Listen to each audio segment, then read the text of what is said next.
Merci. Amen. Oh, il est beau et agréable. Les frères et sœurs de demeurer ensemble. C'est là où Dieu verse sa bénédiction et la vie en abondance. Amen. Nous disons merci à Dieu, lui qui nous a fait cette grâce de quitter le Congo et arriver ici à Bruxelles. Que Dieu soit loué parce que lui est au contrôle de toutes choses. Amen. Amen. Nous disons merci à mon mari, lui qui m'a libéré. On est avec lui, on est ensemble. Il m'a dit, vas-y, le Seigneur est avec vous. J'ai un bon mari. Je dis toujours, je ne sais pas s'ils sont deux dans ce monde. C'est un homme spécial, un homme particulier.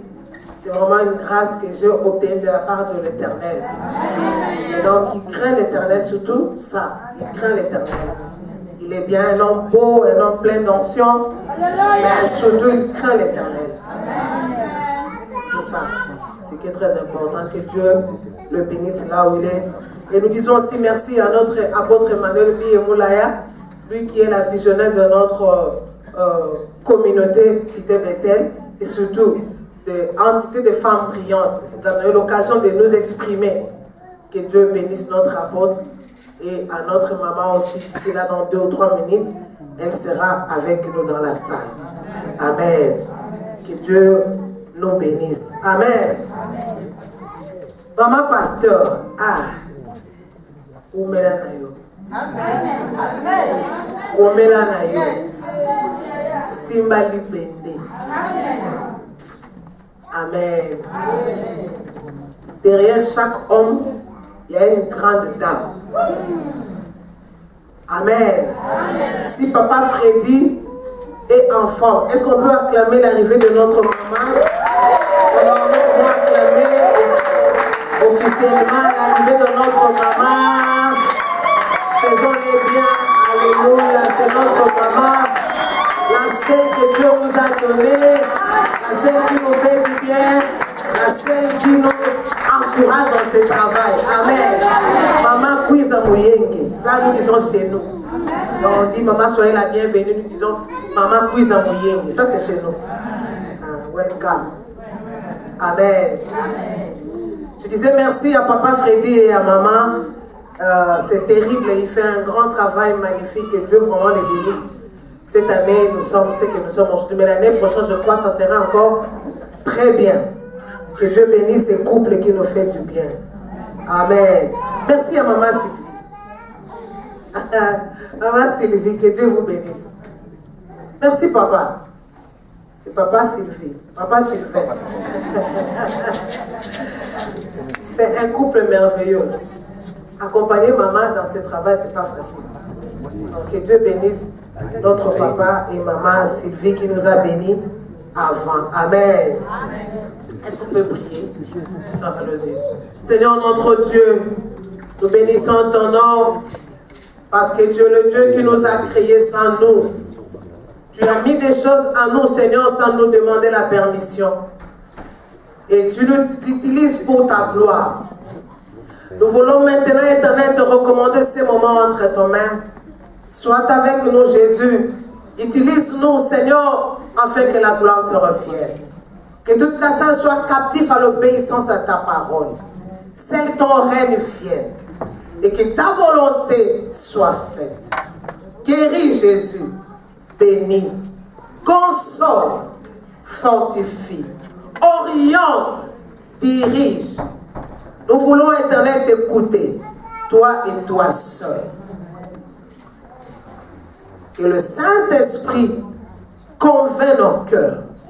Que le Saint-Esprit nous parle. Que le Saint-Esprit nous guide. Seigneur, fais ce que tu veux faire maintenant. Nous serons des simples instruments dans lesquels tu vas passer pour nous bénir, pour nous faire du bien. Au nom de Jésus-Christ, lui qui est notre Seigneur et Sauveur, nous disons Amen. Amen. Amen. Est-ce qu'on peut acclamer pour le Seigneur? Que Dieu soit loué. Notre thème que maman Sylvie a développé, les chefs étaient sans force, car moi suis levé comme une... Est-ce que nous étions là quand maman prêchait? C'était pas ça? C'était pas ça le thème? Oh, soyons ici. Amen. Dieu dit à Élie, mange et bois, car la route est encore longue. Si vous êtes venu dans la salle, c'est parce que Dieu sait que tu ne vas pas finir ta vie maintenant. C'est pourquoi il fait que toi tu manges et tu bois. C'est pourquoi je t'invite, bien-aimé, sois ici. Sois ici. J'aime bien dire quelque chose. Si tu suis la parole de Dieu de la même façon, tu resteras la même personne. Soyons ici. Alléluia. Quel est le thème que maman Sylvie a développé? Qui peut nous dire ça? Le thème que maman Sylvie a développé? Wow. Soyons ici. Les chefs étaient sans force, car moi suis levé comme une mère. C'est le texte de Déborah. Maman Sylvie nous a dit, en nous, il y a Dieu. Dieu est en nous. C'est pourquoi les gens peuvent compter sur nous. Non à cause de nos apparences extérieures. Les gens peuvent compter sur nous à cause de Dieu qui est en nous. Car Christ en nous, c'est l'espérance de la gloire. Alléluia. Que Dieu bénisse maman Sylvie. Est-ce qu'on peut honorer la parole de Dieu si on peut se lever? Levons-nous pour honorer la parole de Dieu. Esther chapitre 4. Esther chapitre 4. Le verset 7 à 14. S'il y a quelqu'un qui peut nous aider à la lecture. Esther chapitre 4, verset 7 à 14.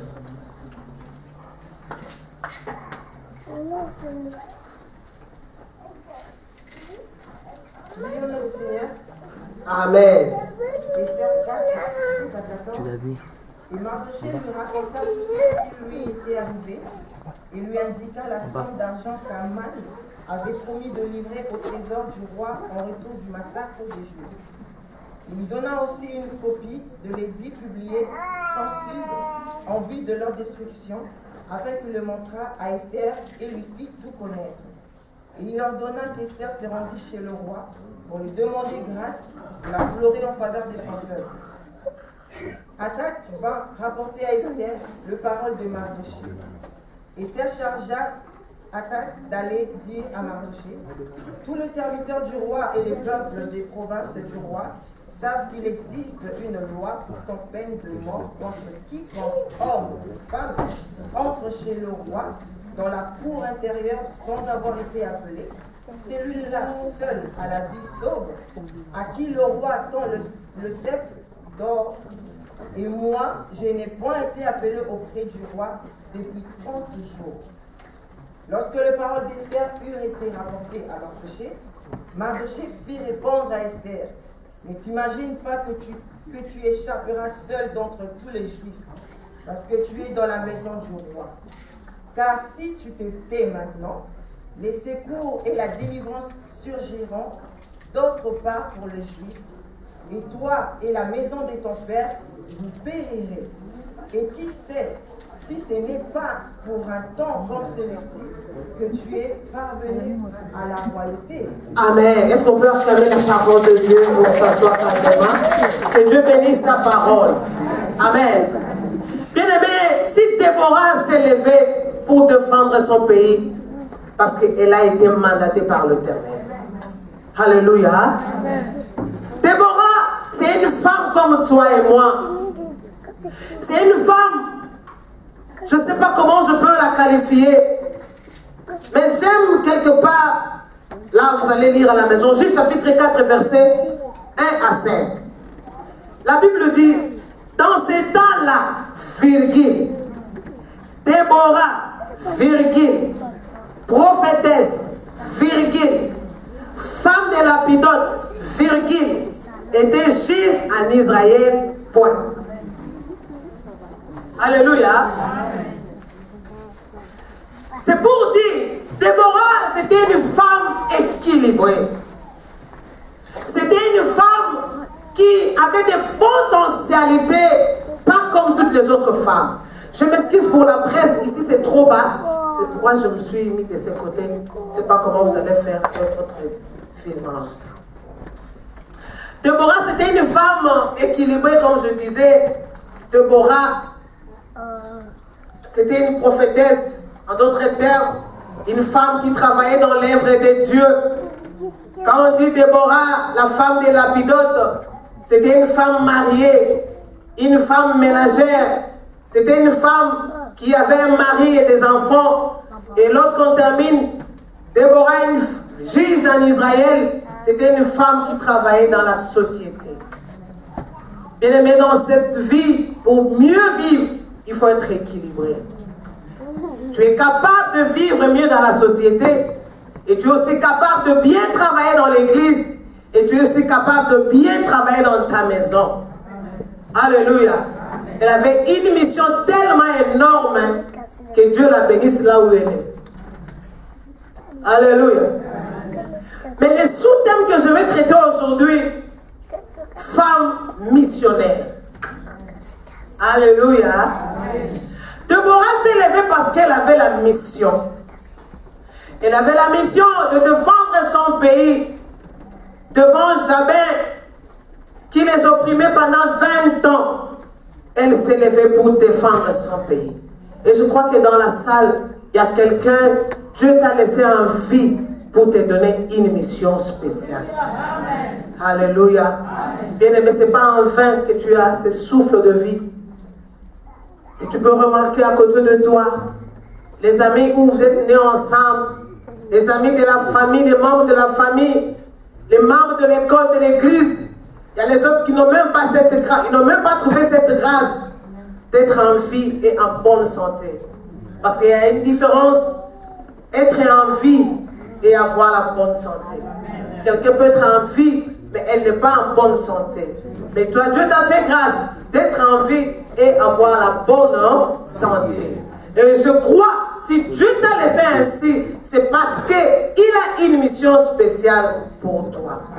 Alléluia. Je parle de la femme missionnaire. Et les textes que nous venons de lire, les textes d'Esther. Esther, c'est une orpheline de père et de mère. C'est une fille qui vivait auprès de son oncle qui était esclave. Et pas tout simplement esclave, il était aussi sentinelle. Quel CV! Esclave, sentinelle, orpheline de père et de mère, vivant en esclavagisme. Vu toutes ces catégories d'Esther, tu peux dire avec moi, ce n'est pas quelqu'un qui peut recevoir une mission de la part de l'Éternel. Mais Dieu fait grâce à qui il veut. Il appelle qui il veut. Il ne regarde même pas les niveaux de la famille. Il ne regarde même pas la teinture. Il ne regarde même pas l'âge. Il ne regarde même pas votre coin géographique. S'il appelle quelqu'un, il décide d'appeler quelqu'un, il est souverain. Alléluia. Je disais aux gens, si l'Éternel tenait compte de nos faiblesses, si l'Éternel tenait compte de nos manquements, si l'Éternel tenait compte de nos familles, qui pourrait subsister?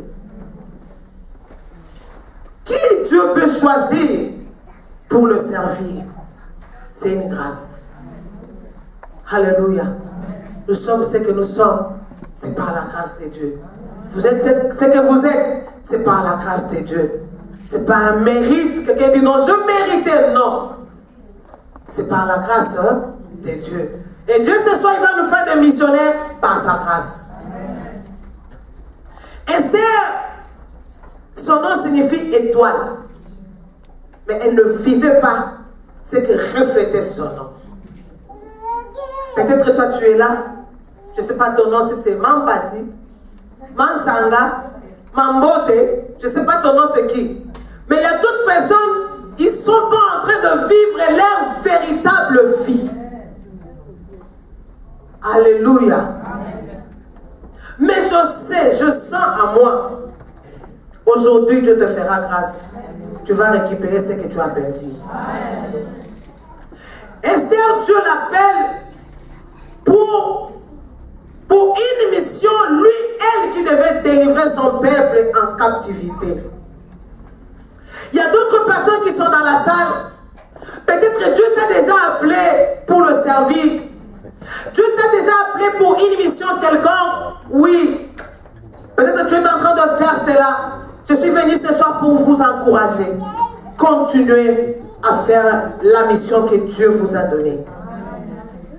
Il y a d'autres peut-être, ils ne savent pas encore quelle est la mission que Dieu m'a donnée. Quel est l'objectif de ma vie sur la terre? Pourquoi je suis né?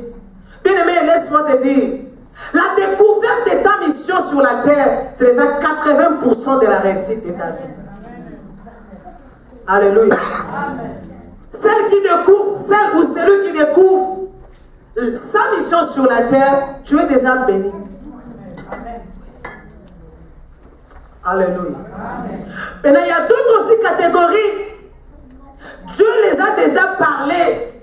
Dieu les a déjà appelés à faire telle ou telle chose. Mais il hésite encore. Il se pose mille et une questions. Seigneur, est-ce que tu m'as appelé? Seigneur, est-ce que tu m'as envoyé? Seigneur, est-ce que réellement c'est moi qui dois faire ça? Seigneur, est-ce que vraiment, est-ce que je suis capable? Il y a d'autres qui sont en train de poser mille et une questions. Il y a d'autres qui sont en train de se battre avec le Seigneur. Seigneur, tu sais ma famille. Seigneur, tu sais d'où je viens. Seigneur, tu vois mes capacités. Je suis faible en ça et ça. Seigneur, tu connais. Seigneur, tu vois. Il y a d'autres qui sont comme des Moïse. Je ne parle pas bien, Seigneur. Tu vois comment je bégaye. Je me suis levé comme Mardoché pour te dire, si tu t'étais. Alléluia. Si Dieu t'a appelé, il y a des gens, Dieu les a appelés pour travailler dans le ministère. Alléluia. Dieu t'a déjà parlé. Peut-être par l'oreille, peut-être par une vision, peut-être par un songe, peut-être par une prédication, peut-être au travers de ton pasteur. Il t'a déjà dit, maman, Dieu m'a mis à cœur de te dire, fais ça, ça et ça. Mais il y a d'autres femmes qui sont ici dans la salle. Par contre, il ne faut pas la ministre dans le Congo. Peut-être que Dieu t'a dit, maman, rentre au Congo pour postuler. Ce n'est pas ta place. Laisse-moi te dire, si Dieu t'a donné cette mission et que tu restes, on sait de l'autre côté. Je dis toujours aux gens, fais ce que tu sens en toi là. Ce que ton cœur bouge là. Ce que ton esprit te dit là. C'est ça la mission que Dieu t'a donnée. Peut-être que toi, Dieu t'a dit, construis des maisons, fais des bâtiments, fais des commerces, fais des boulangeries, fais ceci, fais là. Mais Dieu est en train d'hésiter. Moi là, et tu te regardes toi-même. Tu jettes le regard au passé. Mais celui qui regarde le passé, il reste passé. Le Seigneur n'appelle pas les compétents. Il n'appelle même pas les justifiés. Mais il lui-même justifie ceux-là que lui a appelés.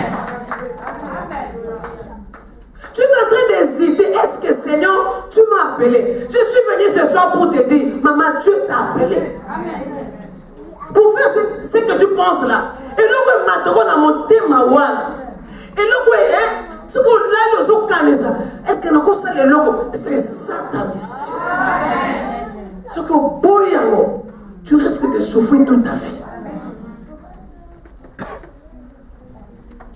Alléluia. Déborah s'est levée comme une mère. Barak dit, Déborah dit, Barak, aujourd'hui ça sera la fin de Jabez. Elle dit, non. Il dit, Barak dit, si tu ne pars pas avec nous, nous n'allons pas partir. Barak dit, Déborah dit, comme tu détestes, jaune du matin, nous partirons. Mais la gloire reviendra à une femme. Alléluia. N'hésite pas. Ce qui monte dans ton cœur, il y a ça. Il y a une chose qui peut commencer seulement avec toi. Ne te minimise jamais dans la vie.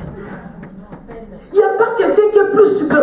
Écoute-moi, tu es l'unique femme dans ce monde. Il n'y a pas une copie comme toi. Il n'y en aura jamais. Personne ne peut te remplacer. Personne ne fera mieux que toi. Je suis venu encourager quelqu'un. Tu ne peux pas finir passer ton temps sur la terre inutilement.